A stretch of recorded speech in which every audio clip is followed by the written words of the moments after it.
Hablando con científicos.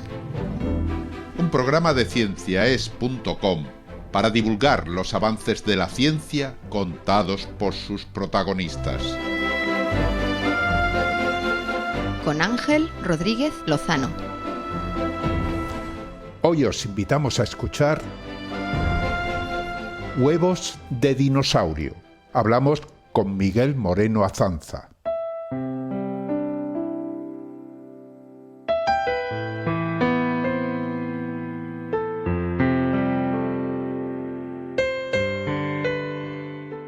Hemos oído hablar mucho sobre los dinosaurios.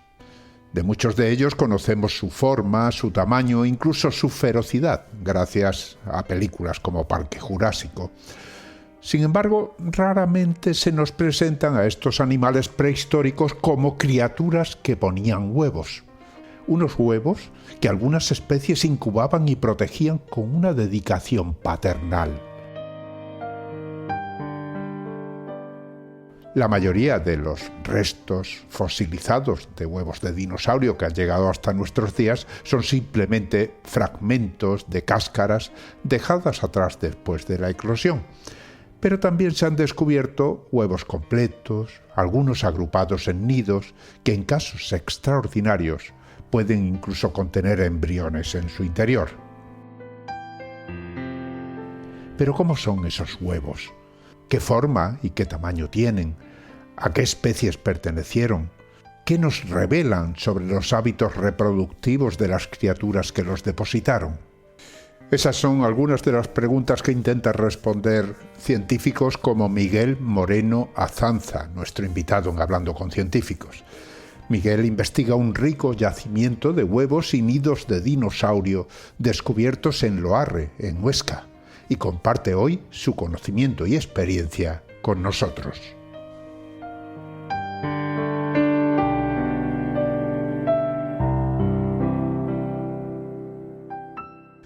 Hablamos con Miguel Moreno Azanza, es doctor en paleontología, es investigador en el grupo de investigación Aragosaurus, Recursos Geológicos y Paleoambientales, en la Facultad de Ciencias de la Tierra de la Universidad de Zaragoza. También es investigador Ramón y Cajal.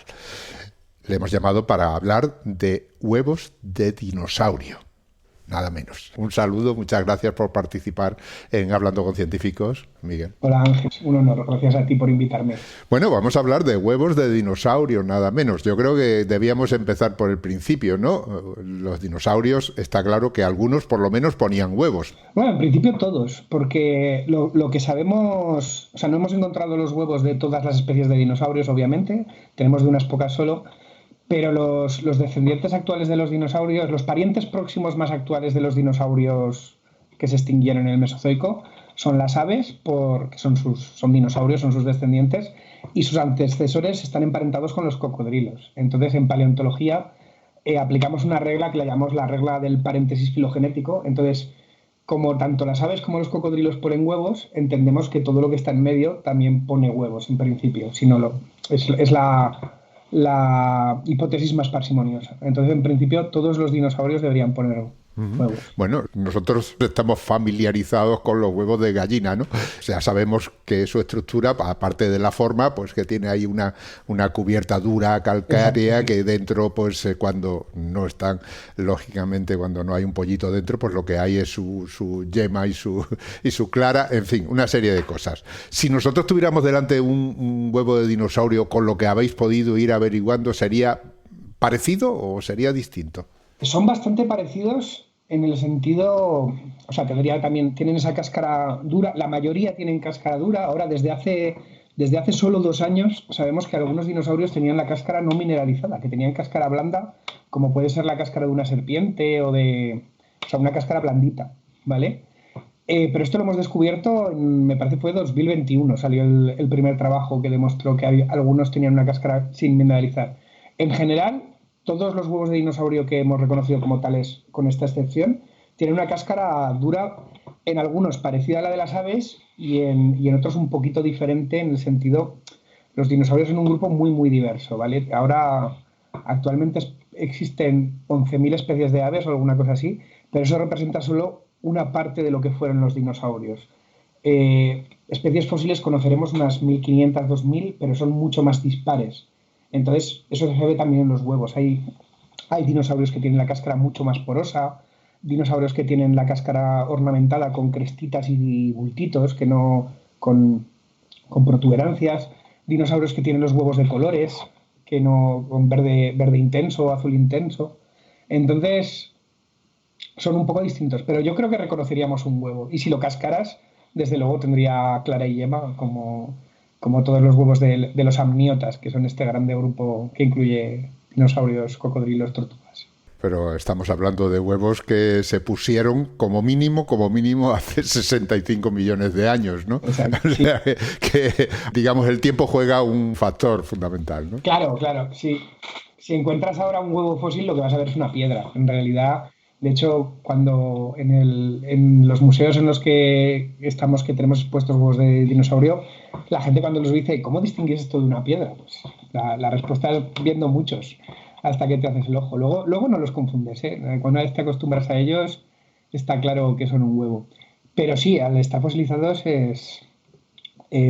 parecen piedras. De hecho, no es tan difícil que fosilicen en el sentido de que, aunque tengamos en la cabeza que un huevo es algo delicado, la cáscara en sí es ya carbonato cálcico. La cáscara de las gallinas está hecha de calcita, que es un mineral de carbonato cálcico. Y este mineral fosiliza bastante bien. Entonces, encontramos trocitos de cáscara de huevo, se encuentran en casi todas las rocas continentales de la historia desde que aparecieron los huevos hace unos 200 millones de años. Aparecen cáscaras de huevo en casi todos los sedimentos. Es muy frecuente encontrarlas, hay que saber reconocerlas.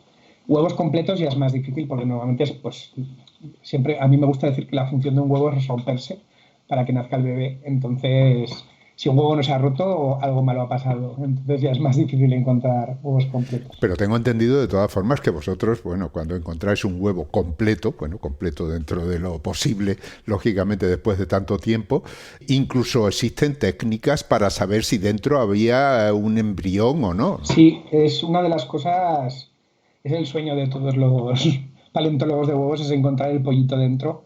Pero pasa pocas veces, de todas maneras, porque por muchos motivos. El primero es que los huevos pues, están para que el dinosaurio nazca y deje el huevo de atrás. Entonces, lo más habitual es encontrarte huevos eclosionados, ¿vale? Pero además, los bebés dentro del huevo se desarrollan. Pues los dinosaurios estaban dentro del huevo entre 80 y 200 días, dependiendo de la especie más o menos. Entonces, solo desarrollan los huesos en la última cuarta parte más o menos de ese desarrollo. Entonces necesitas que el bebé muera en esa última, o sea, tienes como una ventana de 20 a 50 días para que fosilice con el embrión dentro. Entonces necesitas tener mucha suerte.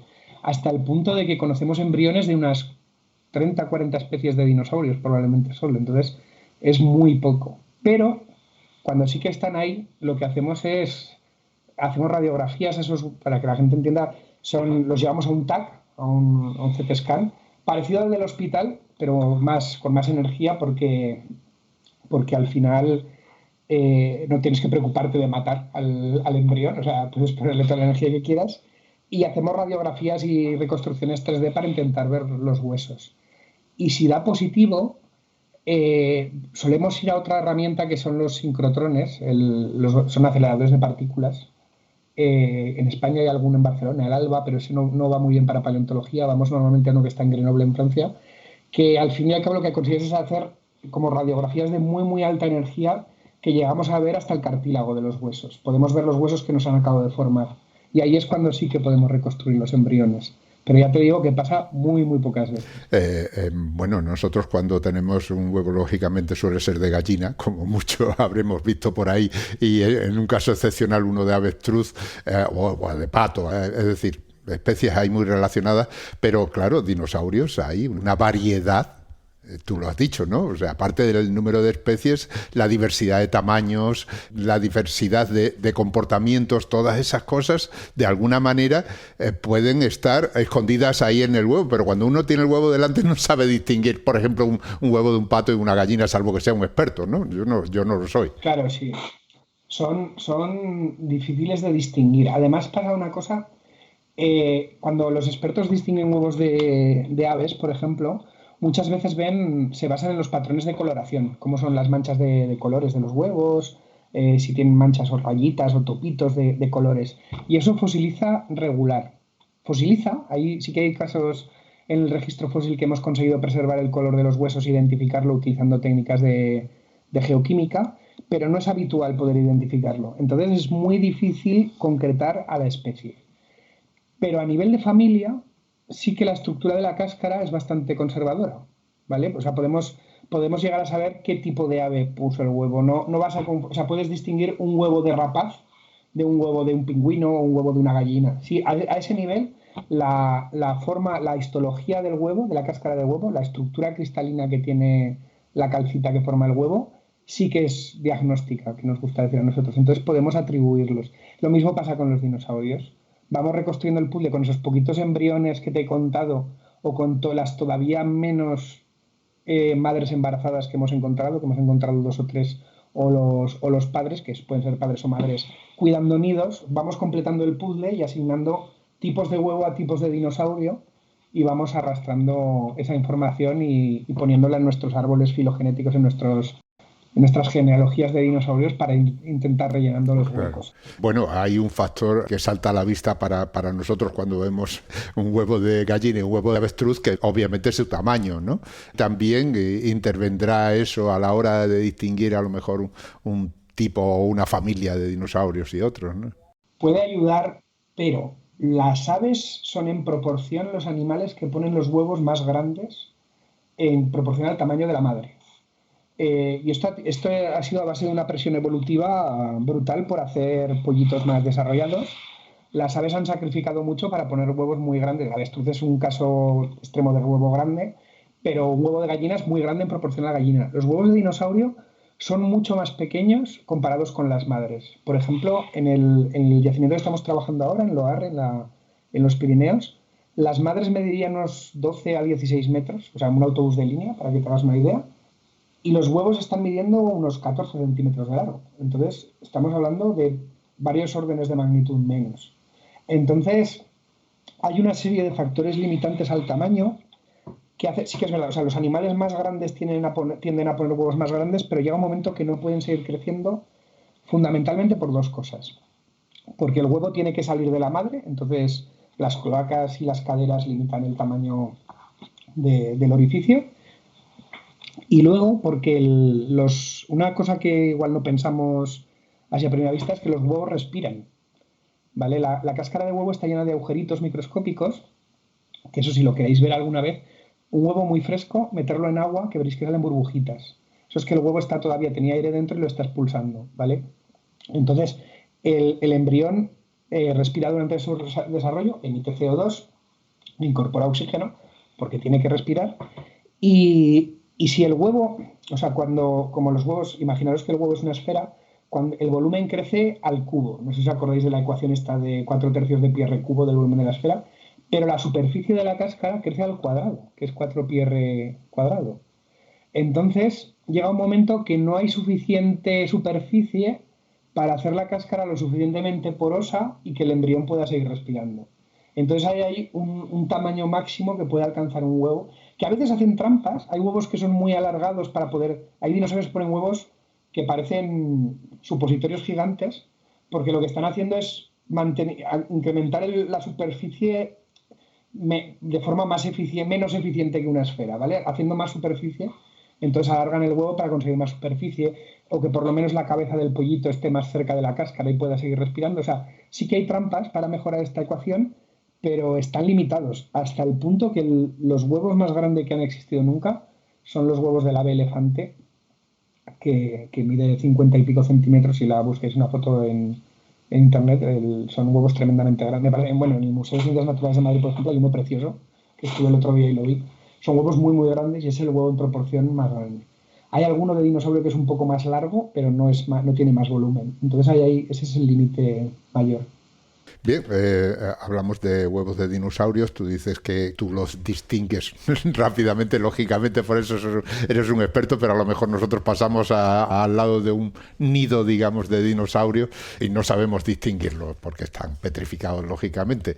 Has mencionado a Loarre, es un lugar donde vosotros tenéis además una historia muy particular que contar, y la contáis ahí en el reciente número de la revista, naturalmente, del Museo Nacional de Ciencias Naturales, ¿no? Porque a mí me ha llamado mucho la atención lo que contáis, porque ahí no solo estudiáis los huevos, sino que habéis construido una especie de laboratorio, pero abierto totalmente al público. Es que hay muchas preguntas que nos hacemos cuando vamos a un museo, ¿no? Y es este huevo, ¿cómo ha llegado aquí? A ver, ¿quién lo ha encontrado? ¿Cómo ha sabido distinguirlo? ¿Qué ha hecho para extraerlo de la piedra? Hay un montón de preguntas ahí que nos podemos hacer. Bueno, pues empezando por el principio, Loarre es un pueblecito de Huesca de 300 habitantes, ¿vale? 350, me parece que están en el último censo. Yo soy de Huesca. Iba a Loarre de pequeño constantemente, luego me fui a Zaragoza a hacer mi formación y luego he estado por todo el mundo estudiando huevos de dinosaurio y de otros reptiles, ¿vale? He trabajado muchos años en Portugal, pero he investigado en Argentina, he investigado en Estados Unidos, en China, Japón, Australia, buscando huevos de dinosaurio, ¿vale? En este contexto, un día yo estaba en Portugal trabajando y me llegó un WhatsApp al teléfono de un compañero, que es José Manuel Gasca, que era mi compañero de despacho cuando hacíamos la tesis. Fuimos en paralelo en nuestras carreras científicas 7 años trabajando haciendo las tesis en sitios parecidos, pero él miraba huesos y yo miraba huevos, nos repartíamos así un poco el trabajo. Y me dice Gasca, estoy corriendo por el Pirineo con el Club Alpino Universitario, una carrera de trail running, y he parado aquí al lado de Loarre en un sitio que se llama Santa Marina, no sé si lo conoces, yo lo conocía, y está lleno de huevos de dinosaurio. Entonces, ese día Gasca siguió corriendo, porque había ido a entrenar, no había ido a hacer paleontología, pero luego volvimos y efectivamente Gasca había visto unas cuantas cáscaras, pero encontramos nidos enteros. Y entonces llevamos sacados entre 100 y 200 huevos ahora, de un sitio donde yo de pequeño acampaba. O sea, después de dar la vuelta al mundo, el mejor yacimiento que he encontrado en mi vida, desde el yacimiento se ve la casa de mis padres, que está a 20 kilómetros de casa, en la montaña, entonces puedes intuir dónde queda la casa de mis padres. Entonces, es una historia muy curiosa. Entonces, encontramos tantos huevos, esto fue, me parece, el primer día que estuvimos en el campo ahí con José Manuel Gasca fue en enero de 2020, luego vino la pandemia, empezamos a trabajar ya después de la pandemia, pero encontramos tantos huevos que se planteó un problema logístico muy grande, porque algunas de las momias es como llamamos a las preparaciones que hacemos de escayola y poliuretano para sacar los nidos, momias porque recuerdan a una momia con toda la escayola por fuera, nos suponía un problema logístico porque pesaban 2 toneladas. Entonces, transportar eso a Zaragoza o a Lisboa, que eran los sitios donde teníamos laboratorios, era muy poco práctico. Así que decidimos que había que buscar una alternativa. Y esa alternativa en este momento fue construir el laboratorio en Loarre. Entonces pedimos que nos cedieran un espacio en Loarre y construimos un laboratorio.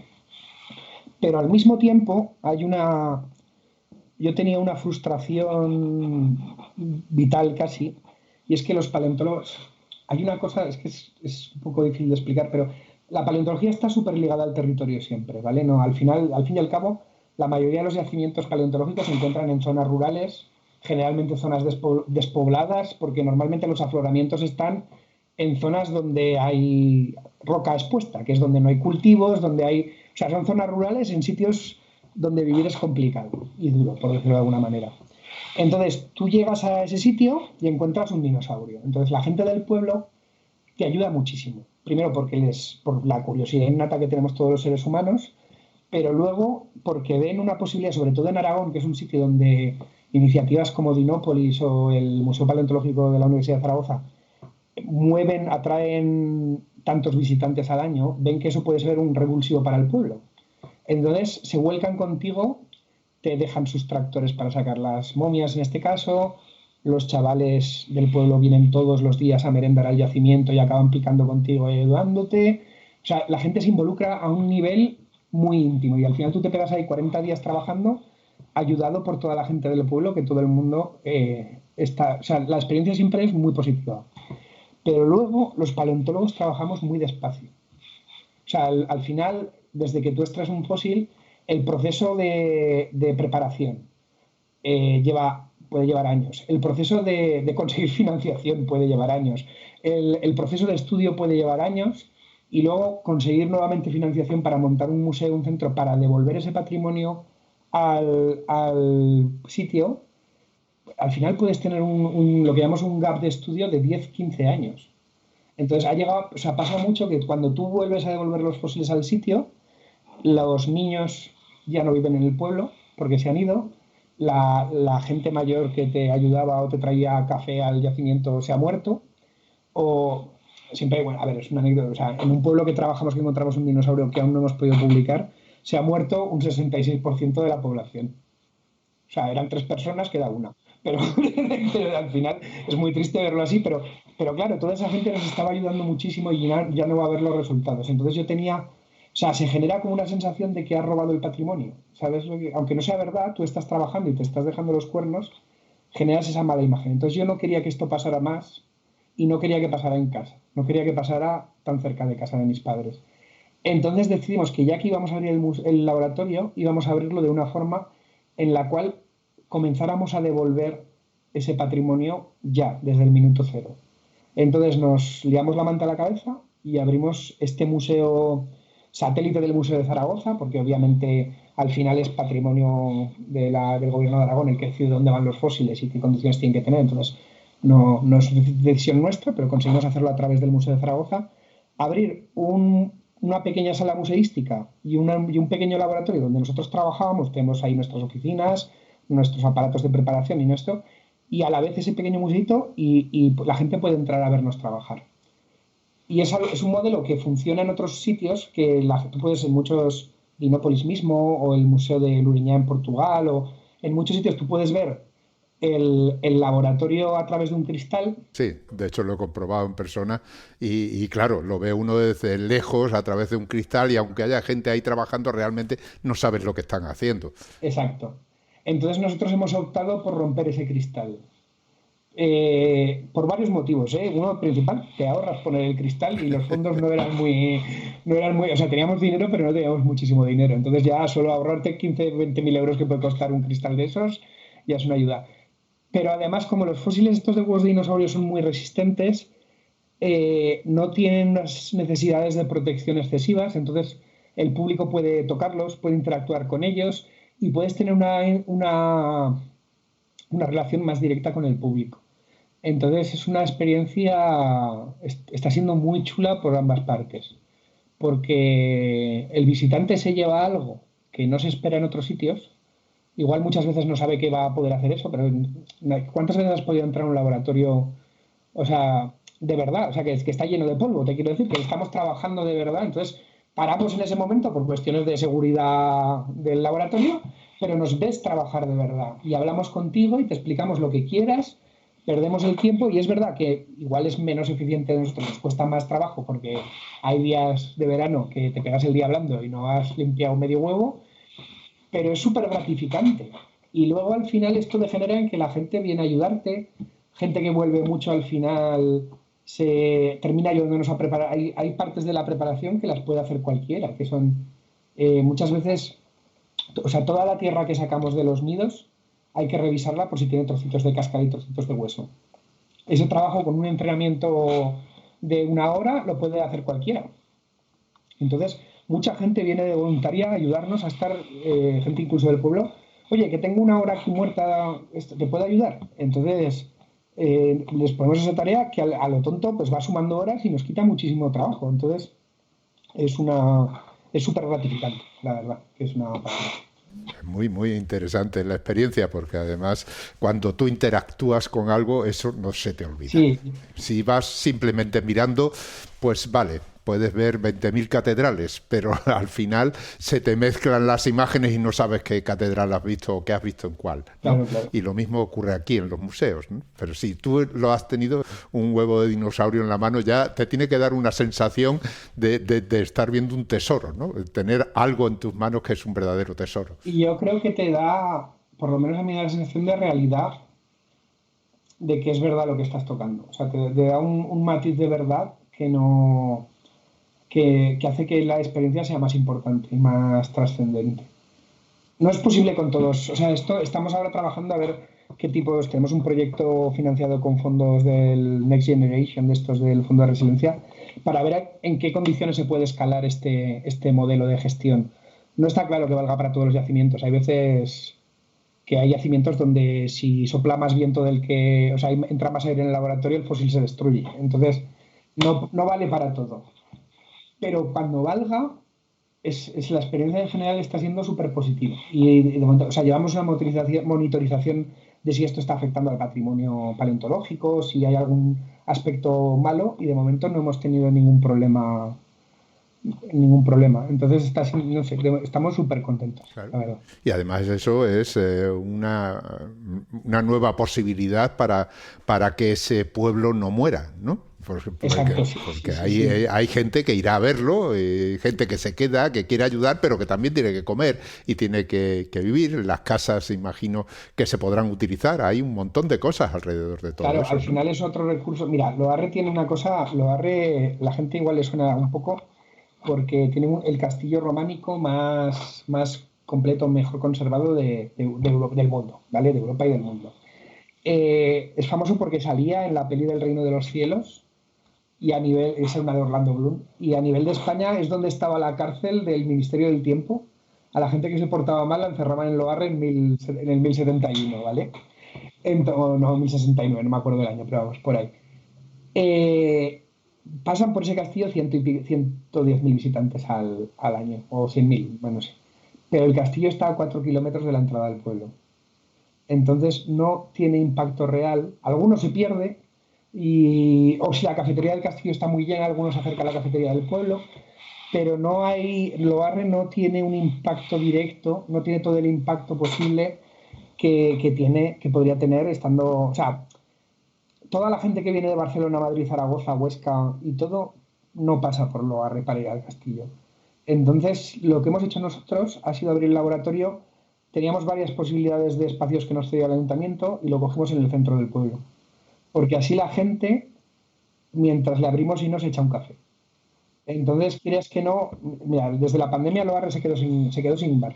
O sea, es un bar que yo recuerdo de pequeño... No, igual estoy exagerando, pero igual había 5 o 6 bares. Yo me acuerdo de hacer ruta de tapas en Loarre, ¿vale? De ir a tomarte tu cervecita y tu tapa cuando era adolescente. Y ahora no tenía bar ya. Habían cerrado con la pandemia los que quedaban y esto.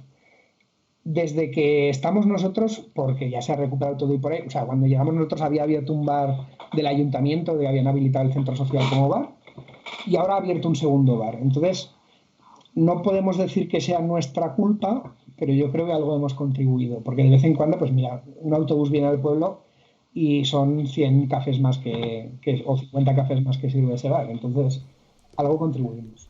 Bueno, pues vamos a aprovechar y nos vamos a tomar nosotros también un pequeño descanso. Volvemos enseguida.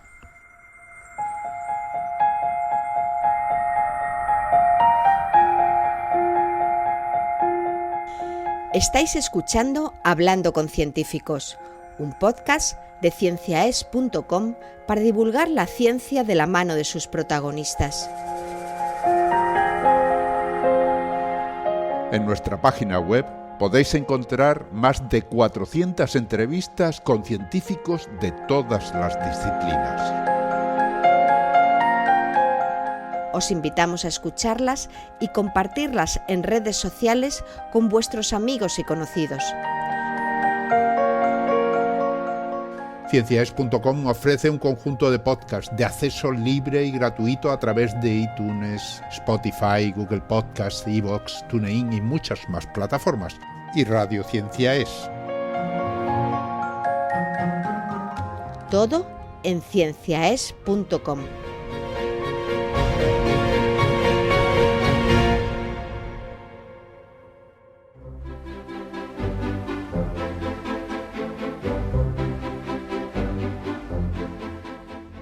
Continuamos hablando con Miguel Moreno Azanza. Es doctor en paleontología e investigador en el grupo Aragosaurus, Recursos Geológicos y Paleoambientales de la Facultad de Ciencias de la Tierra de la Universidad de Zaragoza. Y hablamos de huevos de dinosaurios.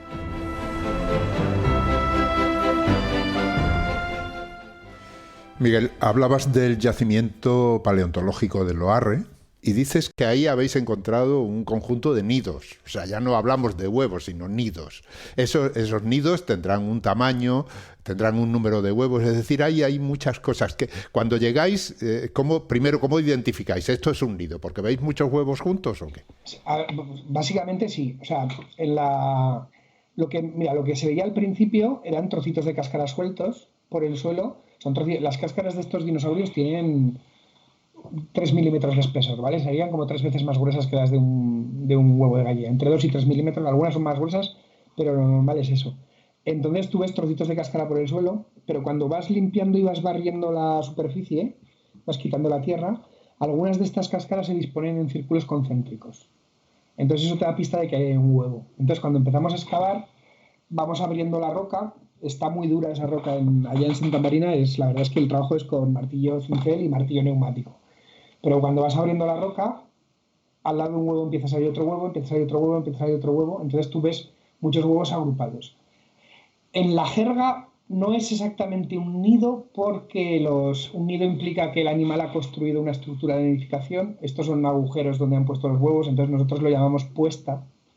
O sea, es una puesta de dinosaurio, no un nido, pero bueno, es un término más técnico. Pero sí, tenemos varias puestas, hay por lo menos 7, 8 puestas que tengamos controladas ahora. Que hayamos, lo que pasa es que te quiero decir, llevamos 2 años ya con el laboratorio casi preparando y hemos preparado 3. Está costando mucho. Que la roca está realmente dura, no se puede explicar. Si no la tocas no te haces a la idea. Pero bueno, eso, entonces vemos acumulaciones de huevos. Y la historia está que la superficie de este yacimiento tiene 400 metros cuadrados más o menos. Es una calva que hay entre 2 bosques, ¿vale? Porque justo es un collado donde está la ermita, entonces está la zona ajardinada.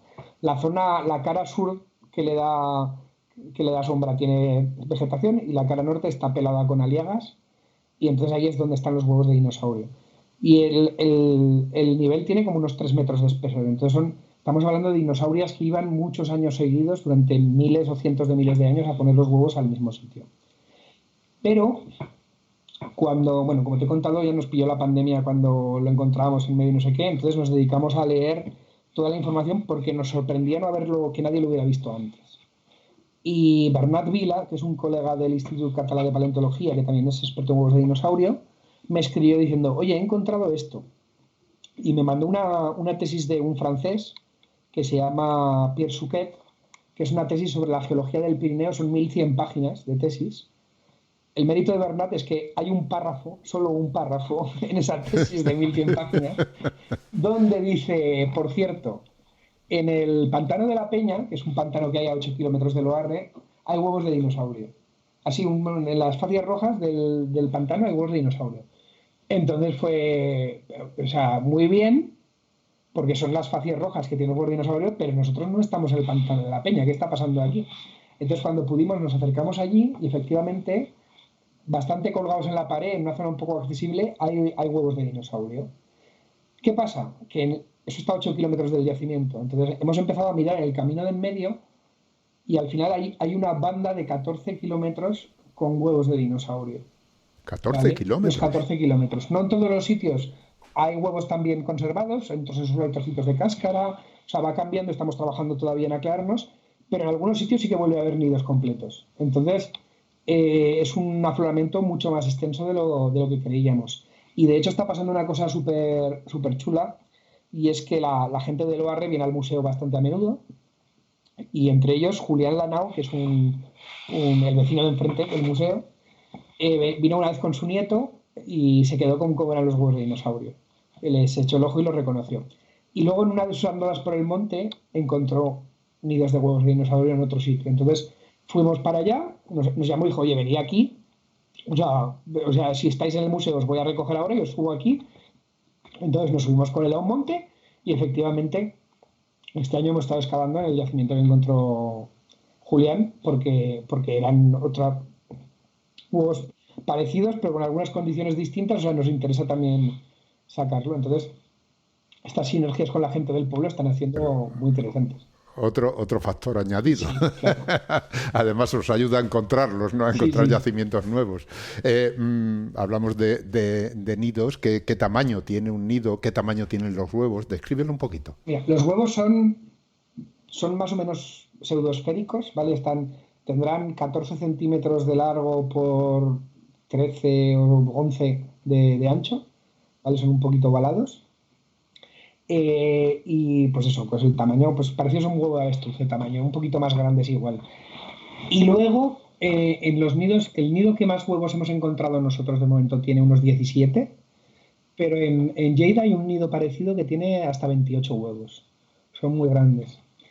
Y entonces el nido entero mide unos 2 metros de largo, son nidos alargados, porque sabemos, estudiando ese nido de Lleida, hemos visto o han visto nuestros colegas del Instituto Catalán de Paleontología, han visto que los excavaban con la pata de atrás, hacían un surco en la tierra y ponían sus huevos en ese surco. ¿Vale? Tiene una forma como un riñón alargado, de unos 2 metros, y ahí ponían sus huevos, no algunos encima de otros incluso, es como las tortugas, como hacen las tortugas. Sería una forma de anidar similar a la de las tortugas. Entonces son estos grandes bloques. Y eso hace que, pues eso, a veces el problema cuando empiezas a encontrar muchos huevos juntos, pues acaba pesando 1 tonelada o 2 toneladas, lo cual complica la logística de excavarlo mucho. Otras veces encontramos trocitos del nido, no lo encontramos completo porque, como os he contado, si las dinosaurias iban recurrentemente a excavar ese sitio, a excavar para poner sus huevos, entonces a veces rompían nidos de años anteriores.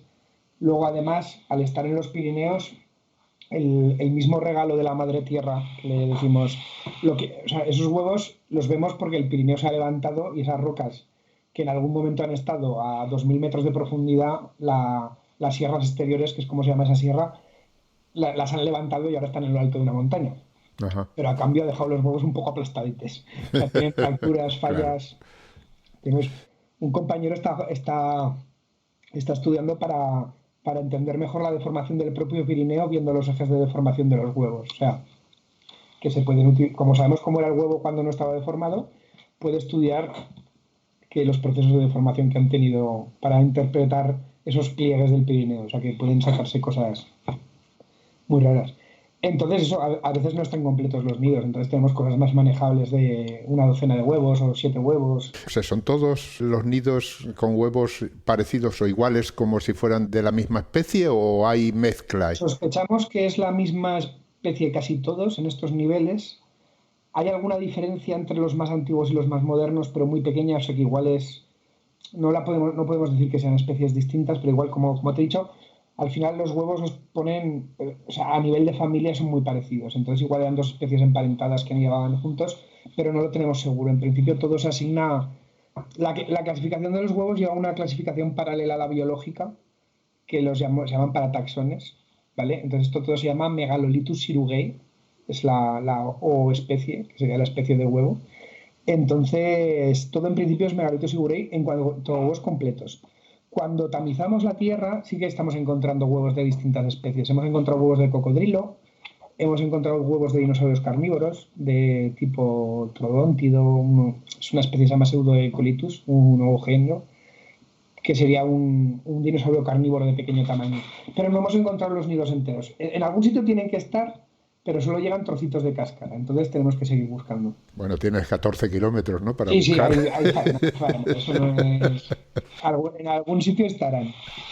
En algún sitio estarán. Clasificáis los huevos en función de una serie de factores que vais conociendo, pero no se sabe qué especie de dinosaurio pertenecen, ¿no? No sabemos, pero tenemos una idea, porque huevos muy parecidos a estos que se han encontrado en Argentina tienen embriones. Entonces los podemos agrupar. Sabemos que son de saurópodos titanosaurios, los saurópodos son estos dinosaurios de cuellos muy largos, colas muy largas, 4 patas, herbívoros. Los famosos son Brachiosaurus y Diplodocus, ¿vale? Pero estos serían otro grupo de esos, otra familia de esos dinosaurios, ¿vale? Entonces son unos dinosaurios que en Iberia armórica, en la isla iberoarmoricana, que es la masa terrestre antes de los Pirineos, que incluye Francia y Andorra, España y parte de Portugal, son bastante abundantes y hay varias especies. Están Pelosaurus, está Lohuecotitán, los Sillasaurus. O sea, hay una fauna... No, perdón, Lidinosaurus. Los Sillasaurus es de otra, me equivoco. Lidinosaurus. Entonces hay una fauna variada, así que sabemos que existían y que estaban por allí. Entonces está claro que de alguna o de varias de estas especies son estos huevos. Pero hasta que no encontremos un embrión o una mamá embarazada, no vamos a poder atribuirlos. Claro, porque estás hablando de una zona muy amplia donde han aparecido huellas, han aparecido restos fósiles de distintas. Ahí están el Aragosaurus, por ejemplo, una serie de especies que son típicos de ahí, de esa zona. Pero claro, en un sitio aparecen las huellas, en otro los nidos, en otro aparecen los huesos. Claro, no, y además, sobre todo, hay una diferencia de edad. Es que esta escala, mira, para que te hagas una idea, entre el dinosaurio más antiguo que hay en Aragón, que probablemente sea Turiasaurus, que es el dinosaurio más grande de Europa, además. Bueno, hay otro en Portugal ahora que nos va a hacer rabiar, pero hasta ahora, de momento, es Aragón, es el más grande. Entre Turiasaurus y los huevos de Loarre ha pasado más tiempo que entre Loarre y ahora. ¿Vale? O sea, cuando las mamás de Loarre pusieron los huevos, Aragosaurus, Turiasaurus, Galvesaurus ya eran fósiles. Hace mucho tiempo. Porque estamos hablando que todos estos son del Jurásico, Aragosaurus un poquito más reciente, pero es Cretácico inferior, entonces estamos hablando de taxones de 152 millones de años y Loarre tiene unos 70, 68, 70. Estamos ahí peleados un poco con los datos de la datación, pero bueno, eso también es parte del trabajo. Entonces hay mucha diferencia de edad. Lo que sí que es verdad, en Loarre han aparecido, o sea, en los Pirineos oscenses ha aparecido algún hueso, pero nada útil, nada informativo. Pero según te vas hacia Cataluña, el problema que tenemos, os tenéis que hacer la idea, todo esto era una zona próxima al mar, ¿vale? Era muy cercana al mar. Hacia Cataluña se expande esa zona de ríos y deltas y estuarios, entonces hay mucho más registro hacia allá, porque nosotros estábamos ya muy cerquita del agua, entonces no hay sedimentación. Entonces allá tienen más y ahí sí que tienen huellas, huesos de estos dinosaurios, entonces es más fácil completar, se entiende mejor. O sea, nosotros estamos viendo como un trocito, una ventana muy pequeñita de un registro que es mucho mayor.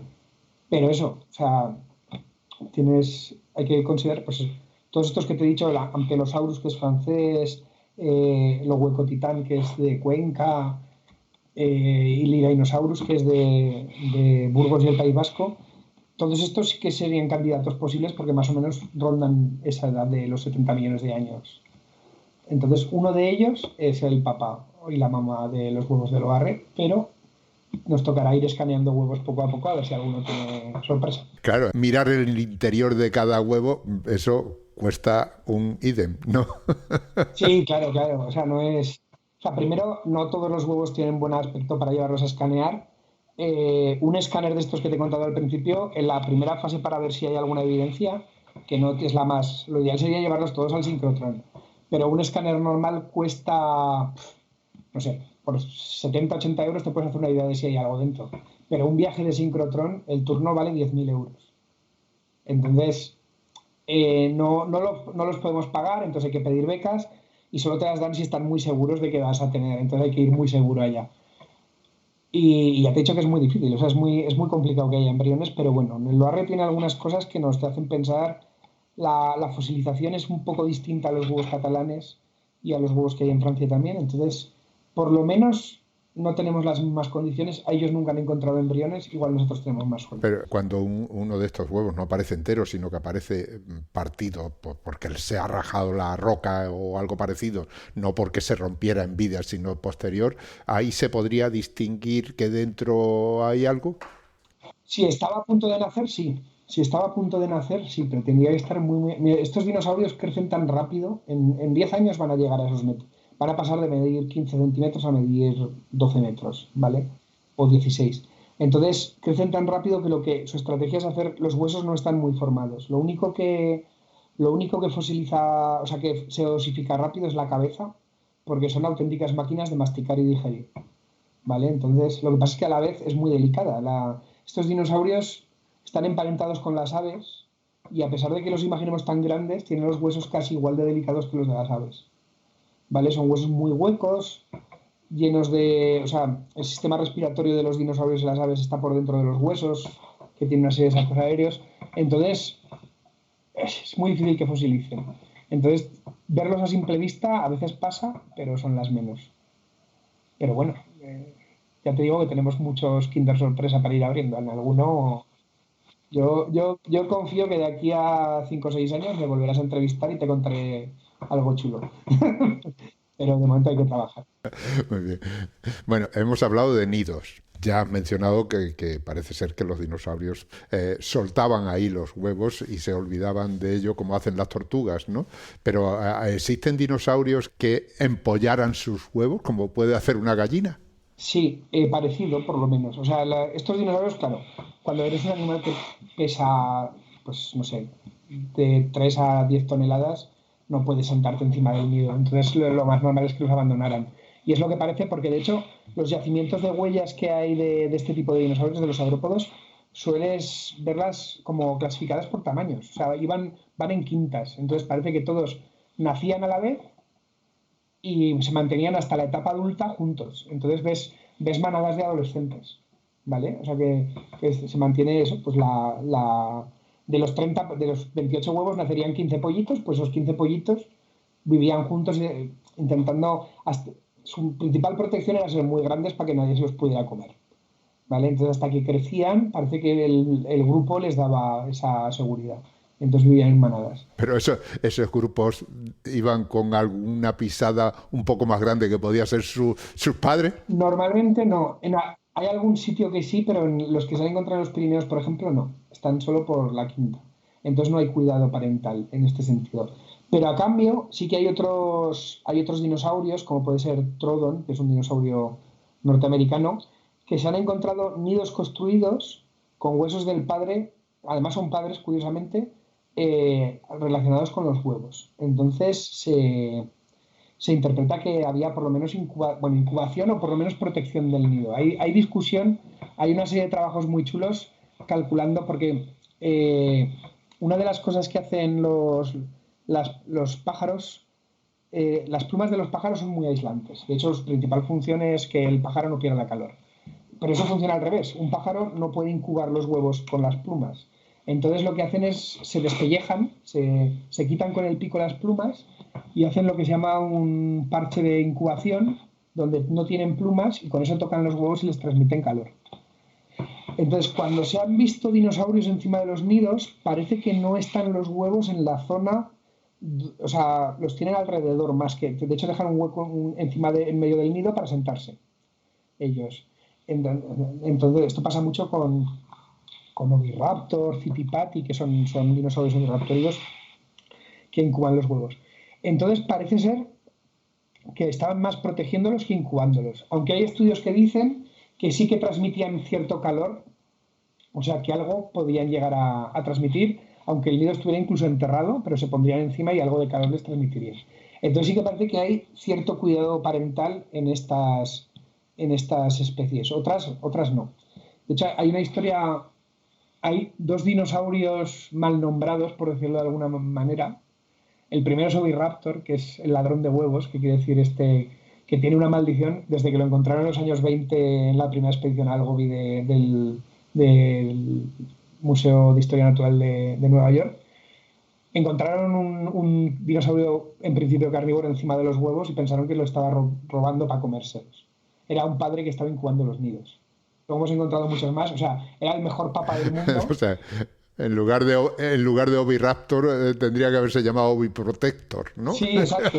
Entonces, pero esta injusticia llega en la última peli de Parque Jurásico, sale un Oviraptor robando huevos. Sí, o sea, le sigue la maldición ahí y esto lo sabemos desde los 90. Oye, ya no, pobre chico, que se está portando muy bien, pero bueno. Y luego, al revés, hay un dinosaurio que se llama Mayasaura, que se le llama reptil buena madre, porque cuando se descubrieron los embriones de Mayasaura se encontraron dentro de un nido muchos pollitos de unos 6 meses de edad. Entonces se pensó que si estaban dentro del nido es porque la madre les traía alimento todavía. Ahora no estamos seguros de que fuera así, lo que parece ser, igual era otra de esas quintas de dinosaurios que seguían viviendo juntos y volvían a dormir al nido, ¿vale? porque nunca hemos encontrado una relación de una madre con los pollitos. Pero puede ser que sí que fuera. O sea, está más discutida esa hipótesis, pero igual, y Mayasauria quiere decir literalmente lagarto buena madre. O sea, que no es... O sea, parece ser que el Oviraptor era mejor madre que la Mayasauria. Pero bueno, sí, la mala fama le persigue. Sí, pero cosas divertidas de tener nombres. Bueno, la verdad es que podríamos estar hablando horas y horas, pero yo creo que esto da para otros programas y hay muchas cosas que se pueden contar. Antes de pasar a preguntarte por el equipo, no sé si quieres añadir alguna cosa más en concreto sobre esto. Nada, o sea, invitaros a venir a Loarre a vernos. Ya a partir de Semana Santa estamos abiertos ya todos los fines de semana y en verano casi todos los días. Y merece la pena. El plan castillo, museo de huevos y luego alguna barbacoa en el restaurante, alguna comida rica, merece mucho la pena. Así que tenemos una página web que es huevosdeloarre.com. Ahí se pueden hacer reservas, así que veniros. Muy bien, ¿hay que llevar martillo y piqueta y demás o eso ya lo ponemos? Lo ponemos, si venís a ayudar, lo ponemos nosotros. Muy bien, háblame del equipo que formáis, cómo os repartís el trabajo, quiénes participan, en fin. Bueno, nosotros somos el grupo Aragosaurus, que es un grupo, la sede es la Universidad de Zaragoza, y somos un grupo multidisciplinar en el sentido de que tenemos paleontólogos, pero también hay estratígrafos, y mineralogistas, perdón, que lo digo siempre mal y luego se me enfadan. Entonces, nos llamamos, el nombre completo es Aragosaurus, Recursos Geológicos y Paleoambientales, porque sobre todo estudiamos ecosistemas del pasado y paleoambientes, tanto de un punto de vista, y tenemos una vertiente de ciencia básica y otra vertiente un poco más aplicada, estudiando yacimientos de arcillas o cosas de turismo paleontológico, que intentamos darle un poco de transferencia de conocimiento hacia la empresa. Sobre todo trabajamos la parte paleontológica. Tenemos también como dos subgrupos dentro del grupo. Uno nos encargamos de dinosaurios y reptiles mesozoicos, y luego hay otra parte de mamíferos y fauna asociada que trabaja sobre todo en los yacimientos de Atapuerca, por ejemplo. Nuestro grupo se ha encargado tradicionalmente de estudiar la microfauna, los ratoncitos, los topillos, las aves, los murciélagos que vivían con los humanos en Atapuerca, o cosas un poco más antiguas como los sirenios de Huesca, los manatís que se descubrieron en Huesca, existe el manatí más antiguo de Europa, también está relativamente cerca de Loarre, a una hora en coche. Entonces tenemos ese grupo. Luego los colegas de sedimentología son especialistas en reconstruir ambientes del pasado, tanto marinos como continentales, y los mineralogistas sobre todo hacen cosas relacionadas a la reconstrucción del clima. Entonces eso nos permite tener una visión muy completa de lo que estudiamos. Y de hecho en Loarre no estamos solo los paleontólogos trabajando, tenemos mineralogistas y estratígrafos y sedimentólogos, porque no queremos entender solo los huevos que había ahí, sino por qué los ponían ahí, en qué condiciones los ponían, si los ponían en verano o en invierno, en la estación seca, en la húmeda. Entonces trabajamos todos en concreto, en conjunto.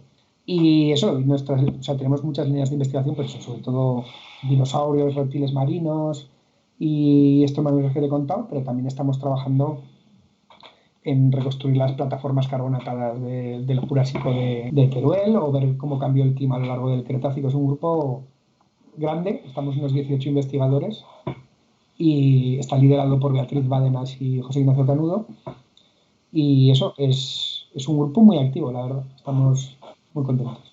Tendremos que ir poco a poco hablando con vosotros para que nos vayáis describiendo con más detalle todo esto que has ido contando, ¿no? Ya al final a mí siempre me gusta preguntar por vuestra vida, porque nos escuchan estudiantes que alguno puede estar deseando ir ahí a echar una mano, y no solo a eso, sino a dedicarse a investigar sobre huevos de dinosaurio o sobre paleontología en general. Cuéntanos, ¿cómo te has dedicado a esto? ¿Cómo llegaste tú ahí? Algo has dicho ya.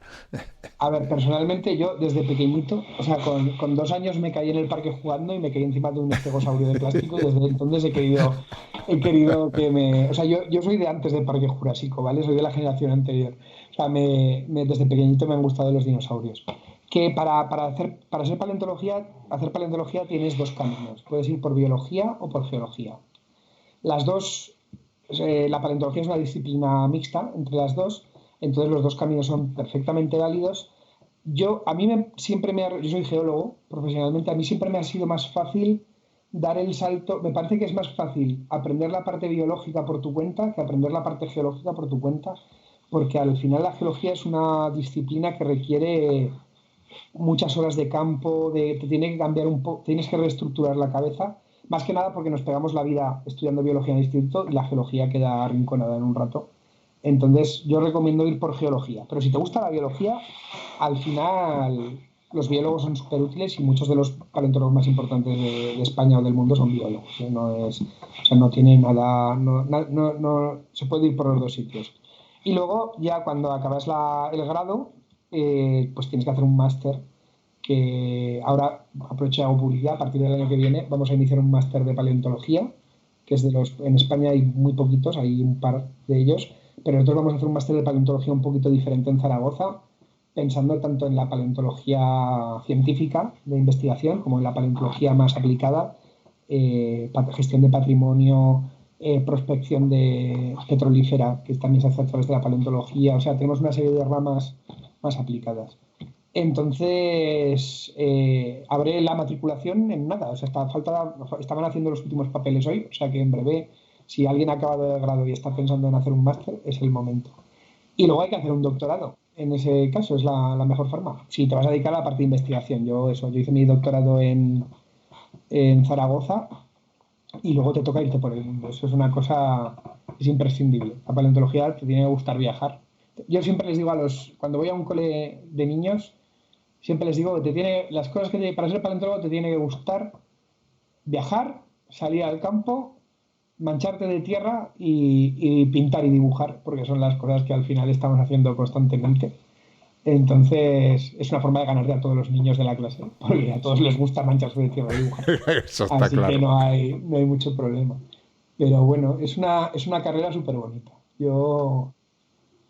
Es sacrificada como todas las disciplinas científicas. Al fin y al cabo la ciencia, pues eso, requiere mucho esfuerzo, hay que pensar mucho, hay que vivir lejos de casa mucho tiempo, pero bueno, es muy gratificante. Yo siempre me parece difícil de explicar con palabras la sensación que tienes cuando descubres un fósil que no ha visto nadie en 70 millones de años, cuando sabes que eres la primera persona que lo está viendo.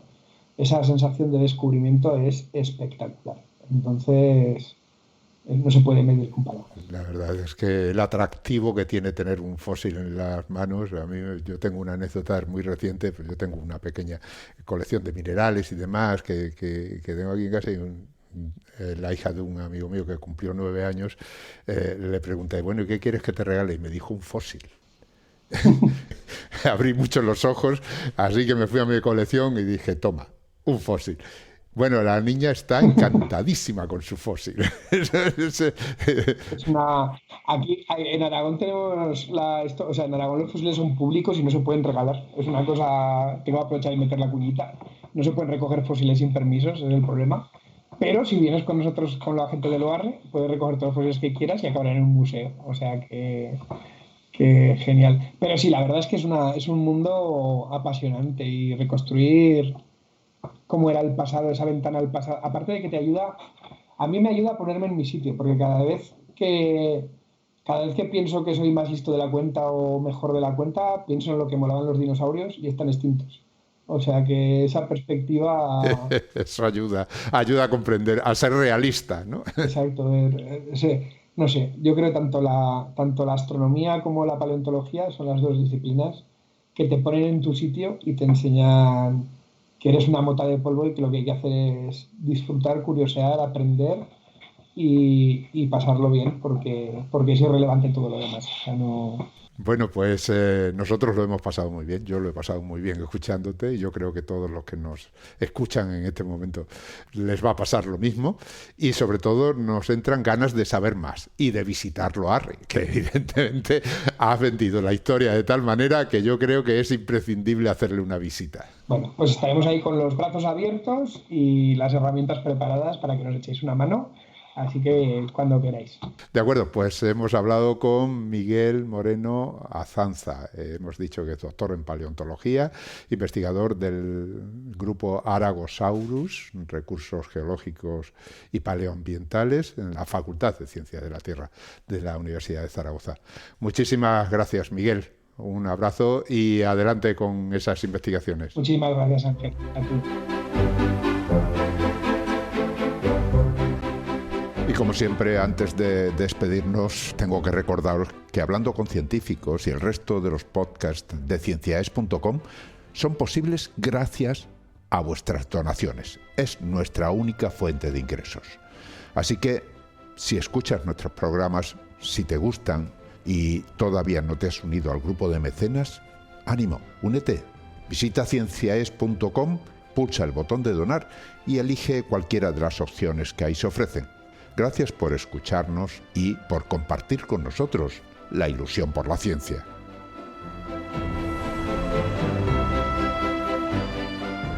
Han escuchado ustedes Hablando con Científicos, con Ángel Rodríguez Lozano. Cienciaes.com. Ciencia para escuchar.